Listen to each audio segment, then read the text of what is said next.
जय छठ मैया की। आप सभी को छठ पर्व की बहुत बहुत शुभकामनाएं। ये छठ पर्व हम सबके जीवन में सुख, समृद्धि और ऐश्वर्य लेकर आए। छठ का पर्व है तो छठ पर सुनी जाने वाली कुछ प्रचलित कथाएं हैं जो मैं इस वीडियो में शेयर करूंगी। तो चलिए प्रेम से बोलेंगे जय छठ मैया की। हिंदू धर्म में छठ का बहुत ही ज्यादा महत्व है। छठ पूजा का महापर्व भारतीय संस्कृति का में अत्यंत पवित्र और आस्था से जुड़ा हुआ उत्सव माना जाता है। इस पर्व में सूर्य देव और छठी मैया की पूजा करने का विधान है। 4 दिनों तक चलने वाला यह व्रत अनुष्ठान की शुरुआत इस साल 25 अक्टूबर से हो चुकी है। उस दिन नहाए खाए था और इसका समापन 28 अक्टूबर को उदयगामी सूर्य को अर्घ अर्पित करने के साथ होगा। कहा जाता है कि छठ व्रत का संबंध प्राचीन काल से है। पौराणिक मान्यताओं के अनुसार त्रेता युग में भगवान श्री राम और माता सीता ने अयोध्या लौटने के बाद सूर्य देव की उपासना की थी। वहीं द्वापर युग में कर्ण और द्रौपदी ने भी सूर्य देव की आराधना की थी। इसके अलावा राजा प्रियंवद द्वारा की गई पूजा से छठ का महापर्व आरंभ किया गया था। तो आइए सुनते हैं छठ पर्व पर सुनी जाने वाली पौराणिक कथा। चलिए प्रेम से बोलेंगे जय छठ मैया की। ओम सूर्य देवताय नमः।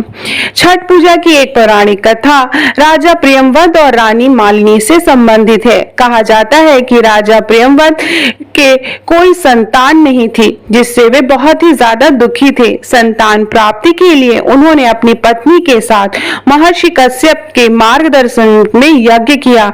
यज्ञ के बाद रानी ने खीर का प्रसाद ग्रहण किया और वह गर्भवती हुई, लेकिन दुर्भाग्यवश एक मृत पुत्र को जन्म दिया। इस दुख से व्याकुल होकर राजा प्रियंवद ने अपने जीवन का अंत करने का निश्चय किया।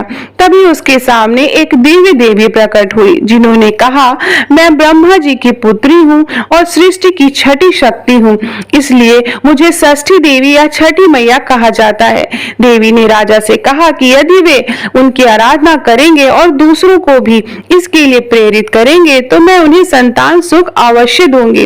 राजा प्रियंवद ने कार्तिक माह के शुक्ल पक्ष की षष्ठी तिथि को देवी षष्ठी की विधिवत पूजा की। परिणाम स्वरूप उन्हें एक पुत्र की प्राप्ति हुई। तभी से इस दिन छठी मैया की पूजा करने की परंपरा शुरू हुई। आइए सुनते हैं दूसरी कथा। भगवान राम और माता सीता ने भी की थी सूर्यदेव की पूजा।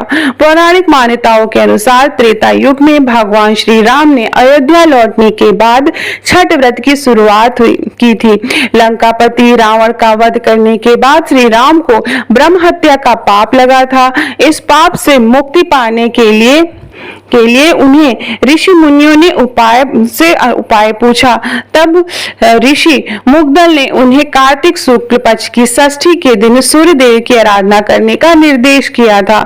श्री राम और माता सीता ने 6 दिनों तक मुग्दल ऋषि के आश्रम में रहकर विधि विधान से सूर्य देव की पूजा की थी। तभी से यह परंपरा लोक आस्था में छठ पर्व के रूप में मनाई जाने लगी। द्रौपदी ने भी छठ का व्रत रखा था।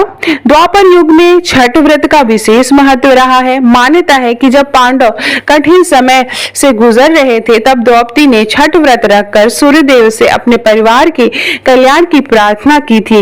उनकी भक्ति और श्रद्धा से प्रसन्न होकर शिव देव ने पांडवों को शक्ति और समृद्धि का आशीर्वाद दिया था। दूसरी ओर दानव वीर कर्ण को सूर्य उपासना का प्रथम साधक माना जाता है। वह प्रतिदिन प्रातः काल नदी में स्नान कर सूर्य देव को अर्घ अर्पित करते थे। उनके इस दिनचर्या से सूर्य पूजा की परंपरा स्थापित हुई, जो आज भी छठ पर्व के रूप में श्रद्धा से मनाई जाती है। तो ये थी इस छठ पर्व की कथा। तो चलिए सब लोग मिलके बोलेंगे प्रेम से छठ मैया की जय। और ये छठ पर्व हम सबको ढेर सारी खुशियां, सुख, समृद्धि, ऐश्वर्य दे, इसी की कामना करते हुए आप सभी को एक बार छठ पर्व की बहुत बहुत शुभकामनाएं। वीडियो पसंद आए तो लाइक जरूर करिएगा, कमेंट बॉक्स में जय छठी मैया जरूर लिखिएगा। बहुत बहुत धन्यवाद।